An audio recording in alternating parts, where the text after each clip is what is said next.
કારગિલ વિજય દિવસ નિમિત્તે સુરતમાં પ્રેસિડેન્સી સ્કૂલ અને પ્રેસિડેન્સી પરિવાર દ્વારા શહીદ વીર જવાનના પરિવારના સન્માનનો એક વિશેષ કાર્યક્રમ યોજાયો હતો। આ પ્રસંગે દેશ માટે પોતાનું બલિદાન આપનાર વીર જવાનના પરિવારજનોને સન્માનિત કરવામાં આવ્યા હતા। સુરતમાં પ્રેસિડેન્સી સ્કૂલ અને પ્રેસિડેન્સી પરિવાર દ્વારા શહીદ વીર જવાનના પરિવારના સન્માનનો એક વિશેષ કાર્યક્રમ યોજાયો હતો।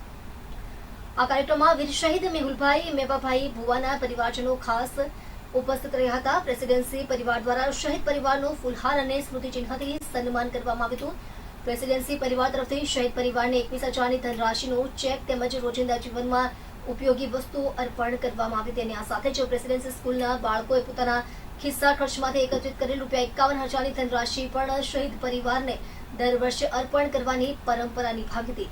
બાળકોની આ દેશભક્તિભરી પહેલને સૌએ બિરદાવી હતી।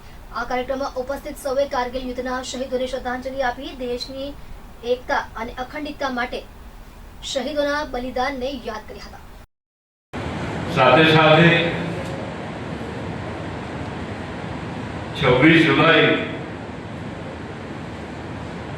આ દિવસ કારગિલ વિજય દિવસ અને એ દિવસે સુરત મહાનગરની એક જાણીતી સંસ્થા જય જવાન જય કિસાન નાગરિક સમિતિ એમના દ્વારા દર વર્ષે આખા દેશમાં ગુજરાતમાં આપણા વીર સૈનિકો શહીદ થાય છે એમનું સન્માન એમના પરિવારનું સન્માન અન્યને પ્રેરણા મળે આ પ્રકારનો કાર્યક્રમ એવો આયોજન કરે છે એ બદલ એમને પણ હૃદયથી બિરદાવું છું।